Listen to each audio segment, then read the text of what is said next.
Welcome back to the Toronto Blue Jays franchise in MLB The Show 20.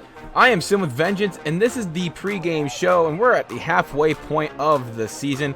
I know this series has been, I don't want to call it put in the back burner by any stretch of the imagination, but I mean, it hasn't been a series that hasn't been coming out as much. But we're here today taking on the Minnesota Twins at Target Field. Kenta Maeda will take on RYU in a very good potential playoff matchup.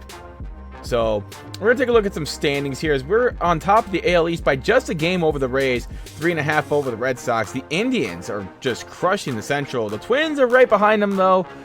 9.5 back, but they're still in playoff contention there, so I don't think they have too much to worry about just yet. There's still a whole second half of the season. The White Sox middling around 500. The Athletics, though, are crushing it in the West. The Angels are 5 games back. The Astros are 7 games back. But looking at the AL wildcard, there are some really good contenders here. The Rangers, you could say, are still in it if they have a good second half. The Rays could fall apart. You just never know. The Braves having a really good season at 66-30, just crushing it. And everybody else at the bottom of the barrel below 500. That's just, wow. Braves are just really good. Nationals are having kind of a World Series hangover, if you will. The Brewers leading the Central at 60-34. The Reds at 57-38. The Cubs at 53-42. In most cases, that's enough to lead your division, but there's a lot of teams that are just crushing it here early on. First half of the season, the Cardinals, none of that pixie dust this year. Seems like that magic is just worn out. The Dodgers have a 70% winning percentage at 68 wins. They are the best team in baseball by far. The Giants, on the other hand, their arch rival, sitting at the bottom, 34 games back. And NL wildcard, a little bit more, not as much competition, if you will. The Phillies and the Mets may have an outside shot if they have a really good second half, but they have to catch fire if they want to at least keep up. Personal team stats here. We got Bo Bichette just absolutely tearing it up in his this 2020 campaign of his. 14 home runs for him, but Lourdes Gurriel Jr. leading the way with home runs at 23. Teoscar Hernandez at 19. And Bo has 14. Vlad Jr. only has 12. I was a little surprised by that. Yasiel Puig has 10. Kevin Biggio has 11. So there's a lot of home runs to go around.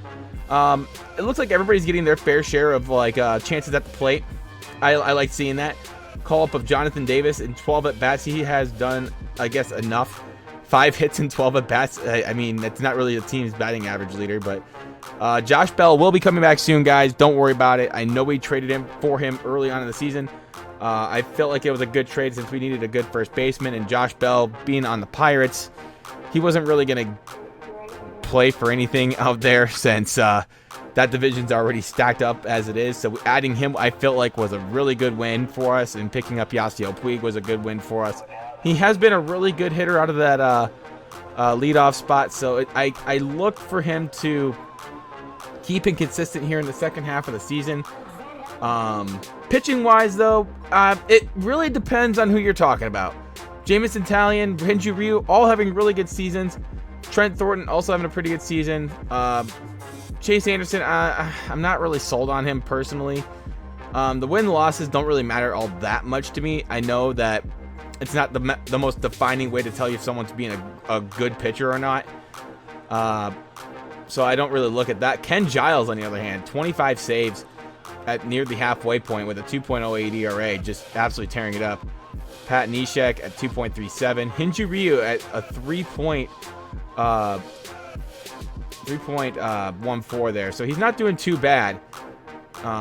Justin Miller has been in a lot of opportunities to at least hold this year.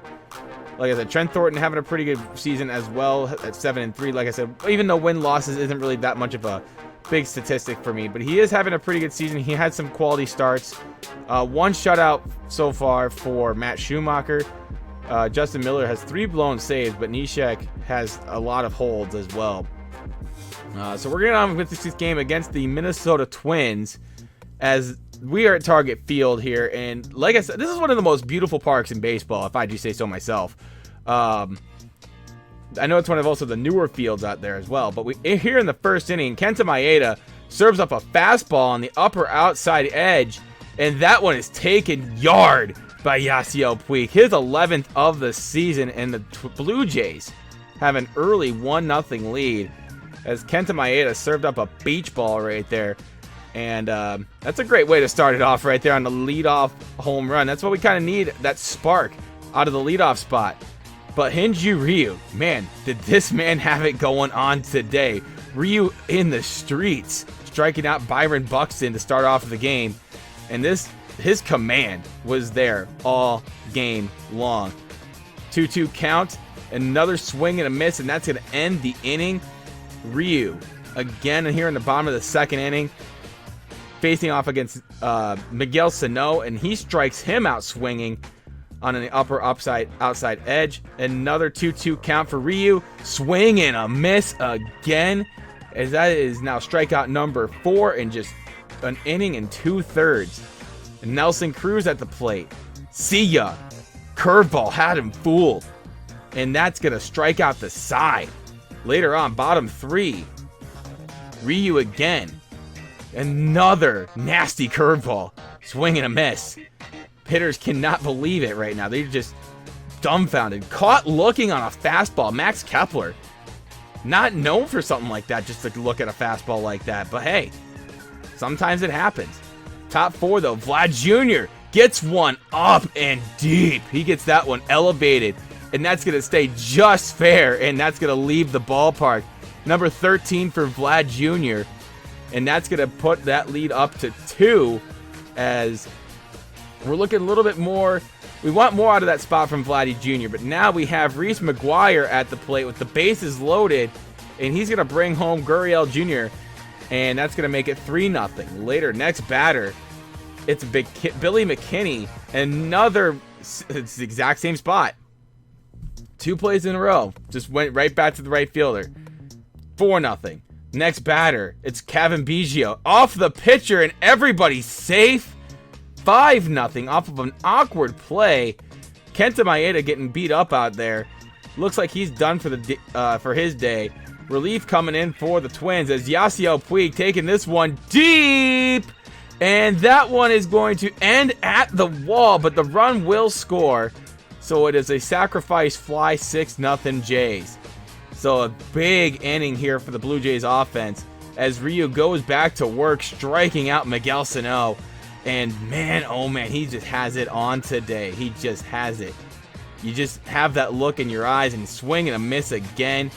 Another strikeout here for Hyun-Joo Ryu. Ryu on the streets just taking control.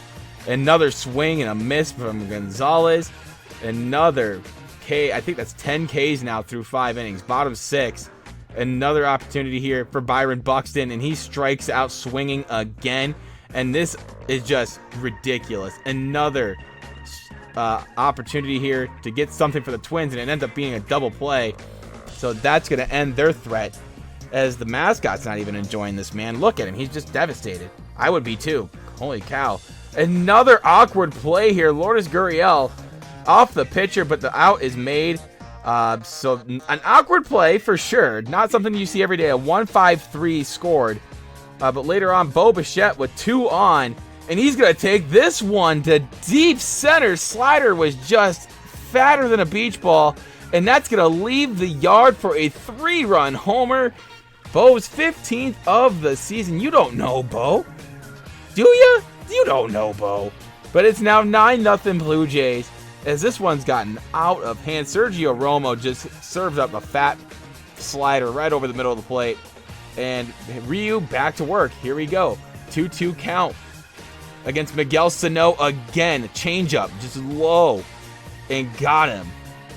86 pitches so far for Ryu here in the 7th inning.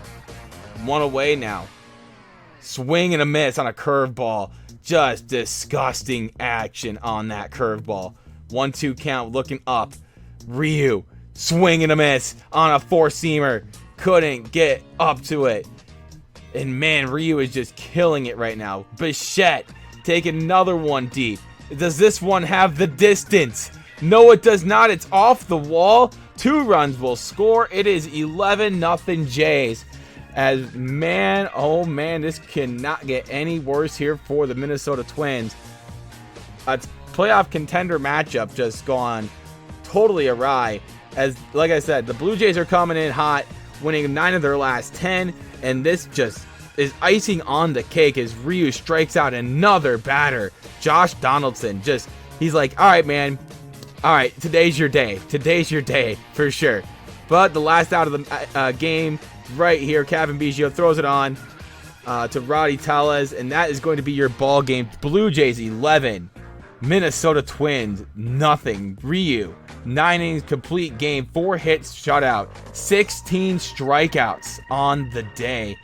As Bo Bichette hit his 15th home run of the season, he had 5 RBIs. Twins go into the All-Star break at 57-40. Thank you guys so much for watching today's video. If you guys liked it, drop a like. If you're new to the channel at all, hit that subscribe button down below. Until next time, my name is Sim with Vengeance. Peace out.